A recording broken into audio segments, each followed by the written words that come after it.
Welcome to Payal's amazing vlog ह्या चॅनलवर आपल्या सर्वांचे स्वागत आहे.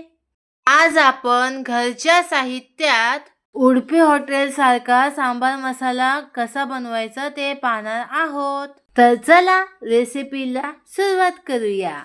व्हिडिओ आवडल्यास लाईक करा, शेअर करा, कमेंट करा. व्हिडिओ स्किप न करता पूर्ण बघा.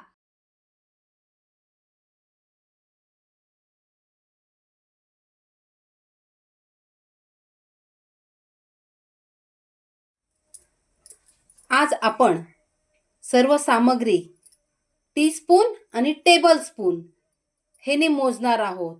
जर तुमच्या घरात हे नसेल तर असा मोठा चमचा तर असतोच प्रत्येकाच्या घरात. हेचं माप आणि हेचं माप एकसारखं आहे.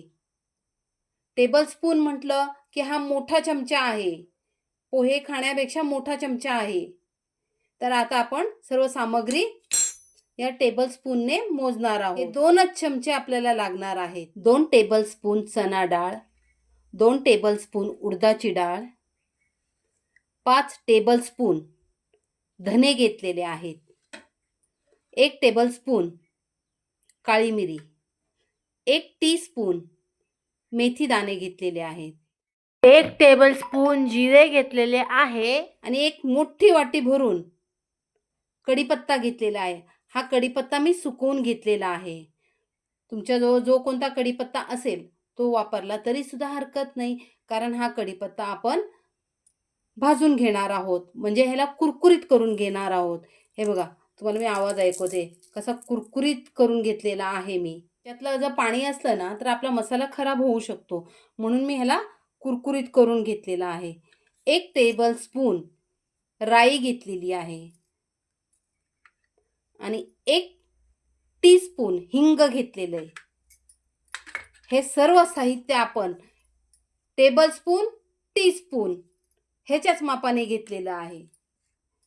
आणि 10-12 लाल मिरच्या घेतलेल्या आहेत. मला आणखीन सोयीस्कर रीतीने दाखवते. हे बघा, हा 1 टेबलस्पून,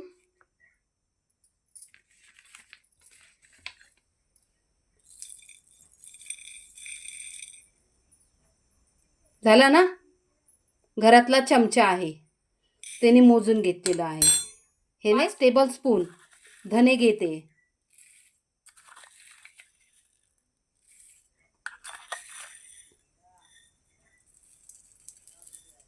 हे बघा, असं सर्व प्रमाण मी ह्या टेबलस्पूनने मोजून घेतलेलं आहे.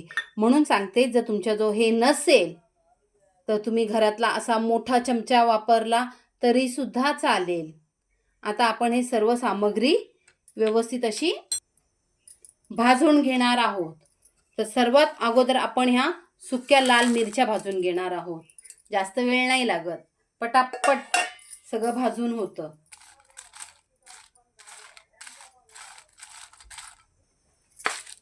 आता आपण हे काढून घेऊया.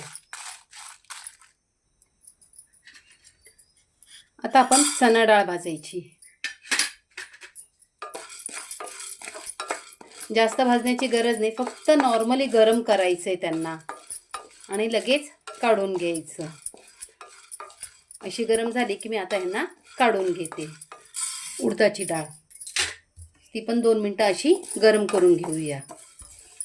आपला फ्राय पॅन गरमच असतो, पटकन गरम होते, जास्त काही डाग बीग पाडायची गरज नाही. आता हिला मी काढून घेते. धने भाजून घ्यायचे. आपण सर्व साहित्य घेतले ना, सर्व 1-2 मिनिटासाठी फक्त गरम करून घ्यायचं आणि सर्व भाजून घ्यायचे. ह्याला मी आता काढून घेते. काळी मिरी, राई एकत्रच भाजायची. राई चांगली थोडी फुटू द्यायची.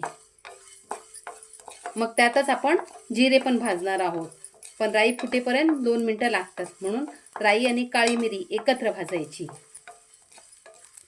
आता त्यात मी, हे बघा, चटचट आवाज यायला लागला की जिरे टाकायचं. जिरे भाजायला काही जास्त वेळ लागत नाही. बस आता काढून घ्यायचं.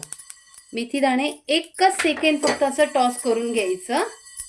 हे बघा, आता काढून घेऊया. कढीपत्ता, मला कढीपत्ता भाजायची आवश्यकता नाहीये, पण तुम्हाला दाखवण्यासाठी म्हणून मी कढीपत्ता भाजून दाखवत आहे.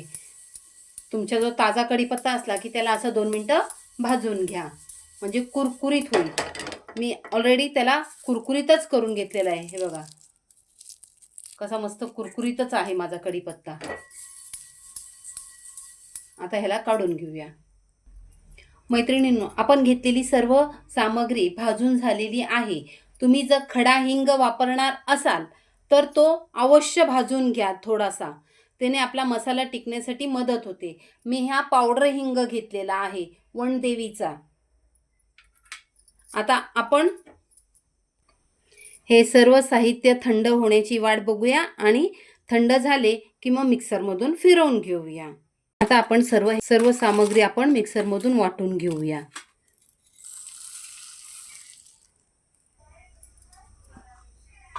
हे बघा, अशी बारीक अशी पावडर करून घ्यायची आणि नंतर त्याला चाळून घेऊया. म्हणजे काही जाडा वगैरे असेल तर ते पुन्हा फिरवता येईल. मी असं सर्व चाळून घेते. इथे आपला मसाला बनवून तयार झालेला आहे. मैत्रिणींनो, तुम्हाला जर ही आजची रेसिपी आवडली असेल तर लाईक करा, शेअर करा आणि आमच्या चॅनलला सबस्क्राईब करा. भेटूया पुन्हा नेक्स्ट व्हिडिओ मध्ये. Bye bye.